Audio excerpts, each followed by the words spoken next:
وعلیکم ورحمۃ اللہ وبرکاتہ۔ آج میں 3 باتیں آپ کے لیے لے کے آیا ہوں جو کہ ہیں بہت ہی حیران کر دینے والی بات ہے۔ ایک دن ہم لوگ اپنے استاد صاحب کے پاس بیٹھے ہوئے تھے، ہم 5 لڑکے تھے۔ استاد صاحب کہنے لگے بیٹا میں آپ 3-4-5 کو ایک حیران کرنے والی 3 باتیں نہ بتاؤں۔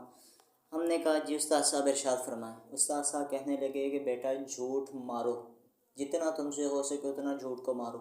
ہم سب کے رنگ اڑ گئے کہ یار استاد صاحب یہ کیا کہہ رہے ہیں کہ جھوٹ مارو۔ استاد صاحب کہتے ہیں بیٹا جیسے آپ حیران ہو رہے ہیں میں بھی ویسے حیران ہوا تھا کہ پہلے پوری تفصیل سن لو پھر اس کے بعد فیصلہ کرنا کہ میں صحیح تھا کہ غلط۔ استاد صاحب کہتے ہیں بیٹا اردو میں مارنے کو جان سے مارنا کہتے ہیں اور بولنے کو بولنا۔ تم نے جھوٹ کو جان سے مار دینا ہے، بولنا نہیں ہے۔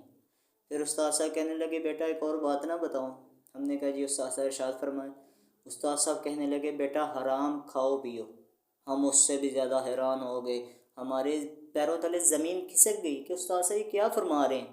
استاد صاحب کہنے لگے بیٹا جو حرام میں کہوں گا وہ کھاؤ پیو گے تو کوئی تمہیں غلط نہیں کہے گا۔ ہم نے کہا استاد صاحب جی ارشاد فرمائیں۔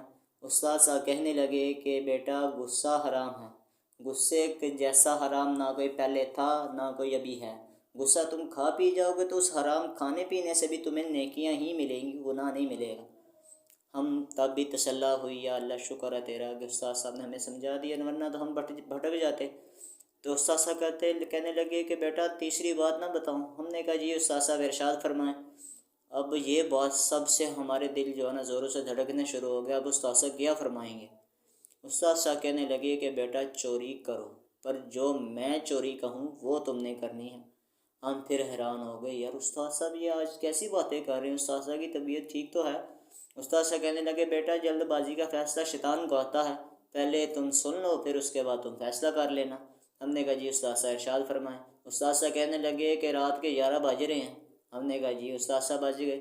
استاد صاحب کہنے لگے کہ سارے سو گئے ہیں۔ ہم نے کہا سو گئے۔ استاد صاحب کہنے لگے کہ بیٹا تم اٹھو، اٹھ کے وضو کرو، استنجا کرو، وضو کرو اور مصلی پہ 2 رکعت نماز شکرانے کا ادا کرو کہ اللہ تعالیٰ تمہیں مسلمان پیدا کیا اور تمہیں قرآن پڑھنے کی توفیق دی اور تمہیں مرنے پر بھی مسلمان ہی مرنے کی توفیق دے گا۔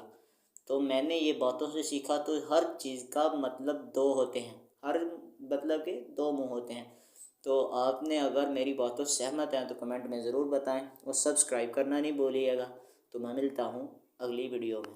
السلام علیکم ورحمۃ اللہ وبرکاتہ۔